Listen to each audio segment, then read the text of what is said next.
منگل 20 April defence phase 2 صبح 7:25 پر 7th street سے گزرنے والی نیوی کی بس خوفناک دھماکے سے تباہ ہو گئی۔ اس حملے میں سب لیفٹیننٹ اقبال شاہ اور نیوی کی ڈاکٹر شازیہ موقع پر ہلاک ہو گئیں۔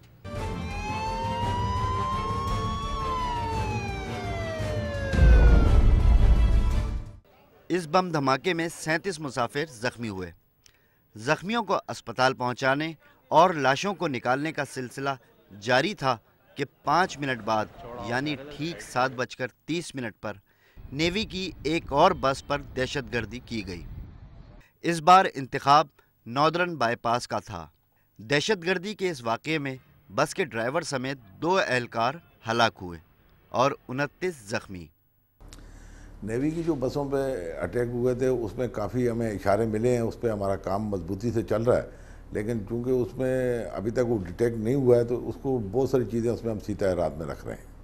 دوسری بس پر حملے کے مقام سے کچھ فاصلے پر پولیس اور قانون نافذ کرنے والے اداروں کو ایک اور 10 کلو وزنی بم ملا جو ریموٹ کنٹرول ڈیوائس کے ساتھ منسلک تھا۔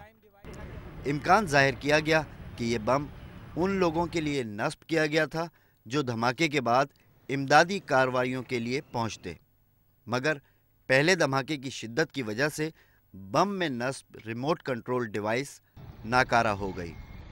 پہلا بلاسٹ جو ہوا ہے پینس شفا کے پاس ہوا ہے اور اس کا دوسرا بلاسٹ اسی دن اسی وقت ہوا ہے چند منٹ کے وقفے سے بلدیہ ٹاؤن میں، اور ریکی ان کی کمپلیٹ تھی۔ انہوں نے ریکی کی ہوئی تھی ان کی جو بلدیہ اور جو پینس شفا کی ہے، یہ ان کی روٹین تھی ان گاڑیوں کی۔ ان واقعات کے بعد نیوی کے خلاف کسی بڑی سازش کی بو محسوس ہونے لگی۔ تفتیشی ادارے حرکت میں آ گئے۔ نیوی کی یہ دونوں بسیں ہر روز انہی مخصوص راستوں سے مخصوص اوقات میں جاتی تھیں، جنہیں نشانہ بنانا کوئی مشکل عمل نہیں تھا۔ پرائر انفارمیشن بیکاز یو سی ایک کنسیلڈ ایریا یوز کیا گیا ٹو کیپ دا بم، تو بم تو پہلے پلانٹ ہوا، اتنا جلدی تو نہیں پلانٹ ہو سکتا تھا یا اگر کوئی سمجھو موٹر بائک بھی رکھتا ہے بلاسٹ کرنے کے لیے، ان کو پتہ ہے کہ گاڑی یہاں سے جانی ہے تبھی وہ رکھے گا، تبھی وہ بلاسٹ کرنے جائے گا۔ تو ضرور کوئی نہ کوئی موومنٹ ہے جس کی پری انفارمیشن ہے، لگایا گیا ہے بم روٹ پہ ہی۔ حفاظتی اقدامات مرتب کیے گئے، نیوی کے تحت چلنے والے تمام تعلیمی ادارے بند کر دیے گئے اور اعلیٰ افسران کی نقل و حرکت محدود کر دی گئی۔ تفتیشی عمل جاری تھا، مگر صرف ایک دن کے وقفے سے یعنی 28 اپریل کو صبح 8:15 پر نیوی کی ایک اور بس دہشت گردی کا شکار ہوئی۔ اس بار انتخاب کیا گیا پی این ایس مہران بیس کی سروس روڈ کا۔ اس میں یہ بڑا سینسٹیو ایشو ہے، ایک تو فورسز کا معاملہ، اور فورسز کو اٹیک کرنا کوئی اتنا آسان کام نہیں ہوتا۔ پھر نیوی کی بسز کو چھوٹے سے دنوں میں انہوں نے ٹارگٹ کیا ہے، تو بڑی کمپلیٹ ریکی کر کے اور بڑا انہوں نے پرفیکٹ اپنا ٹارگٹ جو ہے وہ اچیو کیا ہے۔ خدا کا شکر ہے کہ بہت زیادہ نقصان نہیں ہوا، لیکن پھر بھی فورسز کو نقصان کیا انہوں نے۔ تیسری بس میں جانی نقصان سب سے زیادہ ہوا۔ اس واقعے میں 5 افراد مارے گئے، جن میں 4 نیوی کے اہلکار اور ایک عام شہری شامل تھا، جبکہ زخمیوں کی تعداد 50 سے زائد تھی۔ کرائم سین یہ تھا کہ بس پی این ایس مہران کے انٹرنس سے نکلی تھی اور وہ بالکل ساتھ ہی جو ہے وہ ایک برج ہے کارساز کا، وہ جوائن کرتا ہے شارع فیصل کو، تو بالکل اس کے ایڈجسنٹ جو ہے وہاں پہ انہوں نے کانکریٹ میں کے اسٹرکچر میں کوئی پانی کا واٹر کا والو تھا بڑا، اس اسٹرکچر میں انہوں نے اس کو چھپایا تھا ایکسپلوسیو کو، اور وہ جیسے یہ آئی ہے تو بالکل انہوں نے ٹریگر کیا ہے، ایکسپلوژن ہوا ہے، اور انویسٹیگیٹرز نے بتایا بعد میں کہ 370 پیلٹس بس کو لگی تھیں۔ بس وہ بڑی بس نہیں تھی، میڈیم سائز بس تھی، اور ایک گاڑی تھی جو اس وقت شارع فیصل سے پمپ، جو پی ایس او کا پمپ ہے برابر میں، وہاں پہ انٹر ہو رہی تھی گیس کے لیے، تو اس کو کوئی 23 کے قریب پیلٹس لگی تھیں، اور 2 پیلٹس جو تھیں ایک موٹر سائیکلسٹ کو لگی تھیں جو بس کے پیچھے آ رہا تھا۔ ہماری تفتیش کے مطابق کارساز پر دھماکے کا شکار ہونے والی یہ بس کسی مخصوص روٹ کی نہیں تھی، یہ بس PNS مہران سے ملازمین کو ڈاک یارڈ لے جانے کے لیے استعمال کی جا رہی تھی۔ 26 اپریل کو تباہ ہونے والی بسیں اپنے روٹ پر تھیں جن کی ریکی بآسانی کی جا سکتی تھی۔ یوں تیسری بس کے دھماکے کے بعد شکوک بڑھ گئے، جبکہ PNS کارساز پہ ہم دیکھ رہے ہیں کہ اس میں مختلف پہلوؤں سے دیکھ رہے ہیں اس انویسٹیگیشن کو، اور وہ بھی آپ دیکھیں کہ لیکن وہ روٹین کی ہماری انفارمیشن کے مطابق روٹین کی اس کی بس کی روٹین نہیں تھی۔ تو یہ اس بس کی روٹین موومنٹ نہیں تھی، تو اس میں ایک ہے اینگل، ایک چند انویسٹیگیٹرز کی اوپینین تھی جن سے ہماری بات ہوئی۔ وہ کہہ رہے تھے کہ کوئی ہو سکتا ہے کوئی انسائڈ جاب ہو، کوئی انسائڈ انفارمیشن کسی نے اندر سے پاس کی ہو۔ اس میں ہر قسم کے لوگ کام کرتے ہیں، سویلینز بھی ہوتے ہیں، یونیفارم کے لوگ بھی ہوتے ہیں، تو یہ آپ اس کو ایکسکلوڈ نہیں کر سکتے اس پاسبلٹی کو کہ کوئی اندر سے کچھ اطلاع چلی گئی ہو۔ آئیے اب جائزہ لیتے ہیں اس مقام کا جہاں تیسری بس کو نشانہ بنایا گیا۔ یہ وہ سروس روڈ ہے جو شارع فیصل سے PNS مہران کو جاتی ہے۔ مین روڈ سے سروس روڈ پر آنے کے لیے گاڑی کی رفتار کم کرنا ضروری ہے، اور اسی کا دہشت گردوں نے فائدہ اٹھایا۔ PNS مہران کی گاڑیوں کی آمد و رفت عام طور پر اسی سروس روڈ سے ہوتی ہے۔ یوں اس بات کو تقویت ملتی ہے کہ دہشت گردوں کا ٹارگیٹ بس نہیں بلکہ روٹ تھا۔ روٹ کی ریکی کی تھی اور روٹ پہ ٹارگیٹ تھا۔ یہ بس نہ ہوتی کوئی اور آتی، ان کو یہ پتہ تھا کہ یہاں سے بس گزرتی ہے، تو یہ ضروری نہیں تھا کہ یہی بس گزرے گی اور اسی کو اٹیک کریں گے۔ اس وقت کوئی بھی بس گزرتی جو فورس کی ہوتی ہے، نیوی کی، تو اس وقت کر سکتے تھے۔ وہ آدھا گھنٹہ پہلے بھی آ سکتی تھی، 1 گھنٹہ بعد بھی آ سکتی تھی۔ اب سوال یہ اٹھتا ہے کہ یکے بعد دیگرے 2 بس حملوں کے بعد نیوی کے ملازمین کی سیکیورٹی کے لیے کیا اقدامات کیے گئے تھے کہ تیسرا حملہ بھی ہو گیا؟ آئیے اس سوال کا جواب ریٹائرڈ وائس ایڈمرل SI حسین سے لیتے ہیں۔ تو یہی ہے کہ ان کے جو ٹائمنگز ہیں اس کو تبدیل کر دیا جائے، ہر روز اسی وقت نہ جایا جائے، پھر ان کے جو راستے ہیں انہیں تبدیل کیا جائے۔ مثلا اگر بس میں جانا ہی ہے، اس کو ایوائڈ نہیں کر سکتے، اگر 30-40 آدمیوں کو لے جانا ہے فرام A to B، تو آپ وہ راستہ ہر روز نہ لیں جو آپ معمول کے طور پہ لیتے ہیں، آپ کسی دوسرے راستے سے جائیں، کیا اس میں دیر بھی لگے۔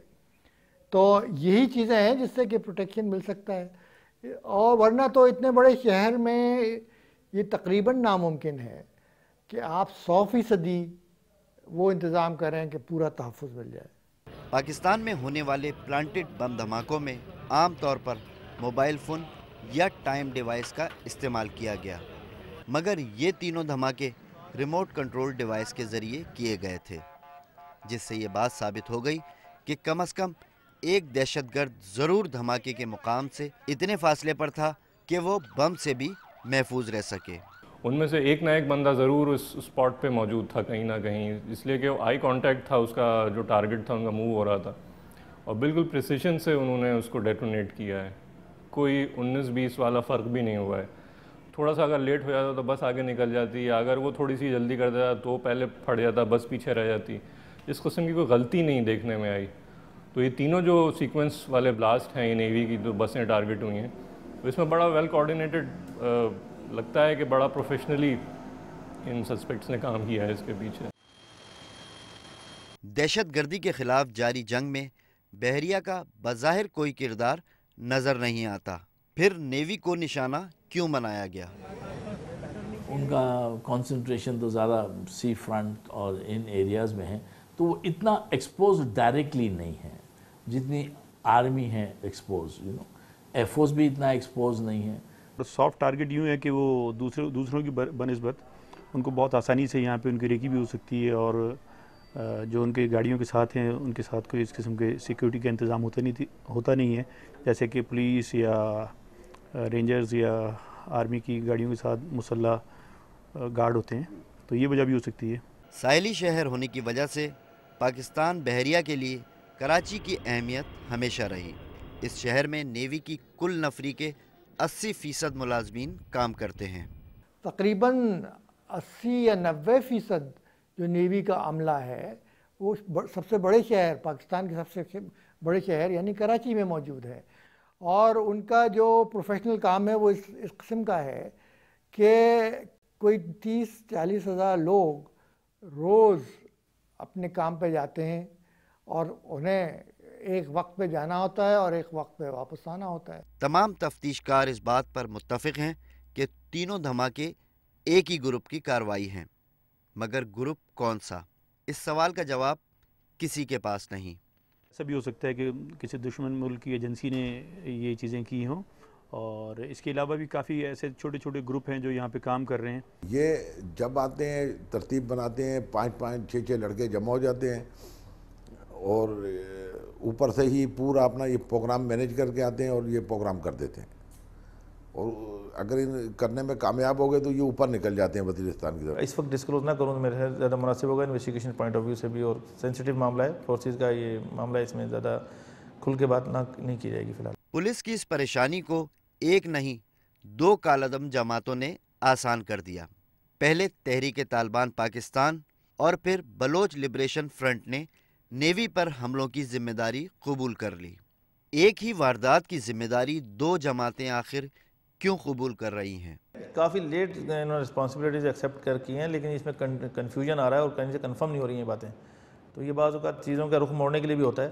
اگر BLF کر رہی ہے اور TTP بھی کر رہی ہے تو دونوں کا کوئی آپس میں نیکسس نہیں ہے، اور میں نہیں سمجھتا کہ دونوں ایک ساتھ یہ کوئی اس طرح کا کام کریں گے، اور کریں گے تو کوئی ایک رسپانسبلٹی لے گا، دونوں نہیں لیں گے. دیکھیے BLF اگر کوئی سیٹ پیٹرنز ہیں اور یہ چیزوں کے اوپر ہے تو BLF کی کیپیبلٹیز اتنی ہائی پروفائل نہیں ہیں. ٹھیک ہے، وہ ایک الگ قسم کا ایک گروپ بنا ہوا ہے، ان کا مینڈیٹ الگ ہے، ان کی ویژن الگ ہے، ان کا ایک جنرل سوسائٹی میں ہٹ کرنا آئی ڈونٹ تھنک اس کی کوئی میننگ رکھتی ہے، اور ان کی میرا خیال ہے اتنی ایکسپرٹیز اور ان کا پینیٹریشن نہیں ہے اتنا. کئی کیسز میں ایسا ہوا ہے کہ ایک گروپ کی کارروائی ہے اور دوسرے نے نمبر بڑھانے کے لیے اس کو اون کر لیا ہے. ہمارے سامنے 2-3 مثالیں ایسی ہیں جس میں ایسا ہوا ہے. تو ہو سکتا ہے کہ ان میں سے کسی ایک گروپ نے کارروائی کی اور دوسرے نے نمبر بڑھانے کے لیے اس میں کیا ہو. آئیے پہلے BLF کے ماضی پر نگاہ ڈالتے ہیں. ماضی قریب میں بلوچ لبریشن فرنٹ یعنی BLF کا نام سن 2004 میں سامنے آیا، جب اس جماعت نے 3 چائنیز انجینئر کے قتل کی ذمہ داری قبول کی. یہ BLF کا کوئی سینس بن نہیں رہا تھا. اس وجہ سے نہیں بن رہا تھا کہ BLF زیادہ تر بلوچستان میں آپریٹ کرتے رہے ہیں اور زیادہ تر ہب چوکی تک. یہ پہلی مرتبہ ہے کہ انہوں نے شہر کراچی کے اندر کلیم کیا کسی چیز کو. گو کہ دہشت گردی کی ان وارداتوں میں تحریک طالبان پاکستان کے ملوث ہونے کے زیادہ امکانات نظر آتے ہیں، مگر کراچی کے ایک صحافی اس صورتحال کو کیسے دیکھتے ہیں؟ طالبان کا بھی سمجھ میں اس لیے نہیں آتا کہ ان کی ہسٹری یہ ہے کہ وہ سوسائڈ بامبنگ میں زیادہ بلیو کرتے ہیں. ان کے لیے کسی سوسائڈ بامبر کو بھیجنا یا کسی کو سوسائڈ جیکٹ پہنا کے بھیجنا ان کو زیادہ جنرلی جو ہم دیکھتے آ رہے ہیں جس طرح سے وہ اسٹرائک کرتے ہیں، جو ان کا جو میکینزم ہے بامبنگز کا، تو سوسائڈ بامبر میں وہ زیادہ ان کی انکلینیشن نظر آتی ہے. ان کو زیادہ لگتا ہے ایسا ہے کہ وہ زیادہ کنوینئنس ہوتی ہے انہیں استعمال کرنے میں، بجائے کہ وہ اس طرح کی پلانٹڈ ڈیوائسز ہم نے کم دیکھی ایٹ لیسٹ کراچی میں جس میں طالبان کا ہاتھ ہو جس کے پیچھے. ملک کے حساس اداروں کی جانب سے کسی سیکیورٹی فورس پر حملے کی پیشگی اطلاع دی گئی تھی. شاید یہی وجہ ہے کہ نیوی کے اعلیٰ افسران اور ان کے اہل خانہ کی 3 ماہ پہلے ہی خصوصی ٹریننگ کرائی گئی تھی. کراچی میں گزشتہ 1 برس کے دوران ہونے والے دہشت گردی کے واقعات اور بم دھماکوں کی تفصیلات اور اس سے ہونے والے نقصانات کا جائزہ لیا. اب دیکھیں گے کہ دہشت گردی کے ان واقعات کی تفتیش کہاں تک پہنچی اور چھوٹے اور نئے گروپ کس طرح پولیس کے لیے دردسر بن گئے، مگر ایک وقفے کے بعد.